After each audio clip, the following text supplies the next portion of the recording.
All right, hello, wine drinking people. We're back. It's still Tuesday, May 18th.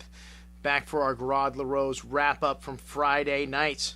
And this was another once in a lifetime tasting. This one took place at Cafe Max, and we had a lot of old bottles. I always get nervous when we open up so many old bottles, but everything showed up. We had 4 of the top vintages in the last 100 years on the table: the 1928, the 1961, the 1982, and the 1990. All stunning. And then there were the underachievers: the 1949, the 1957, the 1964, which we had 2 bottlings, an English bottling and a Chateau bottling. The 66, the 83, which was for a lot of people one of the wines of the night.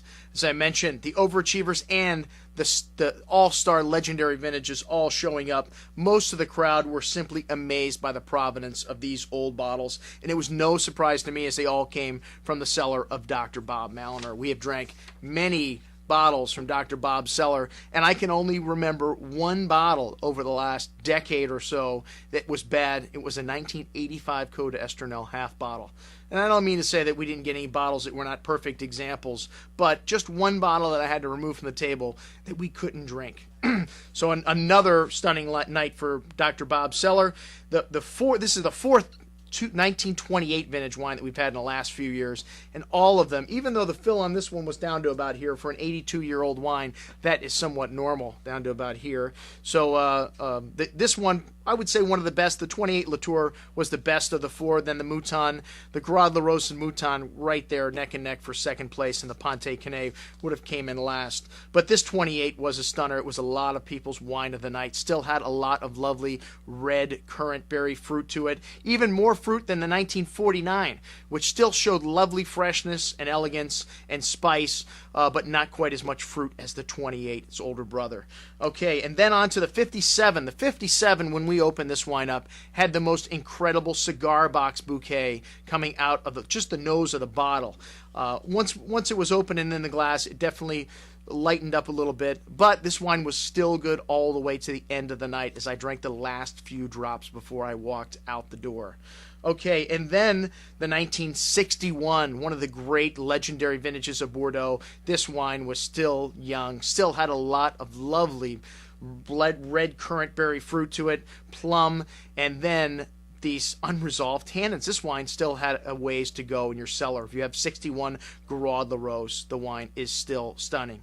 1964, the 2 bottlings we had, it was surprising. A lot of the crowd liked the English bottling better, and I think maybe at the end of the night it was a little fresher actually than the Chateau bottle, but the Chateau bottle was a little more complex and interesting to me. The 64 English bottling seemed a little earthier, maybe not quite as elegant, but both bottles really nice. And then on to the 66. This wine, 66 is a vintage that has surprised me over the last few years. I've had a number of really nice 66s, and this was another one, showing brilliantly and really nice with the food. As I finished the rest of this bottle on its own, after I left Cafe Max, I took it with me. There was about this much left, and it was definitely nicer with food than by itself.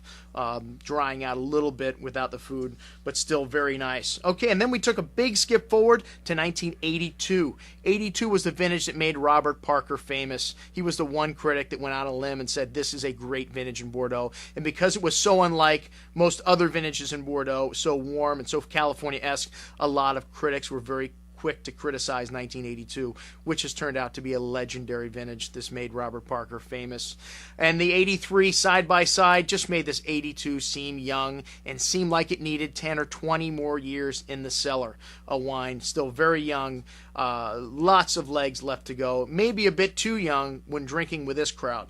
As I mentioned, the 83, a lot of people's wine of the night. This wine was singing and drinking beautiful, somewhat of an overlooked vintage because of how great 82 was. You can find a lot of 83 vintage wines still out there in the market at surprising prices. Okay, then on to the youngsters. We had the 1999, which 99 is a very good vintage in Bordeaux, and the one that's very showy, even though it's still rather young.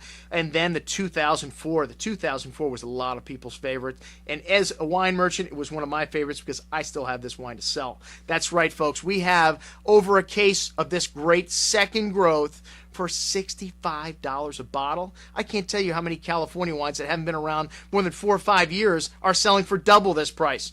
This is a second growth that's been around since the 18th century. 2004 Gruaud Larose. Highly recommended. Okay, brown bag on Saturday was absolutely amazing. We had an incredible array of wines. Just a few to mark out: the 1990 Diamond Creek Volcanic Hill. Wow, I picked this out as Bordeaux, as most of the crowd did. Troplong Mondo, one of the great properties of Saint-Emilion. The 2005, the 1989 Montrose. Nathan, thank you, we're not worthy. Wow, this wine was stunning.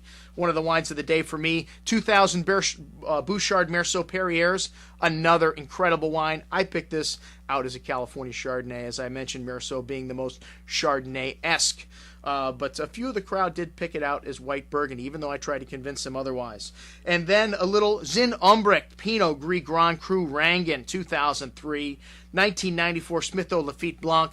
Let me just pinch myself, man. Incredible. Thank you, everybody that came to Brown Bag on Saturday. I'm your host, Andrew Lampazone, for the Wine Watch, signing off, saying remember, always drink the good stuff first.